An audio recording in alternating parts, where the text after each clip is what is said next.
In this session, we will discuss how to upload an indicator of compromise definition file into the Tanium Threat Response suite.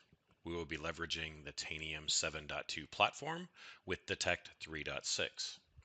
From here, you'll just simply navigate into the Detect module, expand the tree on the left-hand side, select Management and Intel, select the blue Add button, and Upload. From here, you'll select Choose Files. You'll navigate to your file system where your indicator of compromise definitions reside.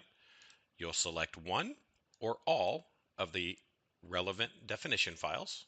Select Open. As you hover over, you'll see that we have a notification telling us what files have been identified for upload. Click on Upload. As part of the upload process, it evaluates to ensure that our indicator of compromise definition files are schema adherent.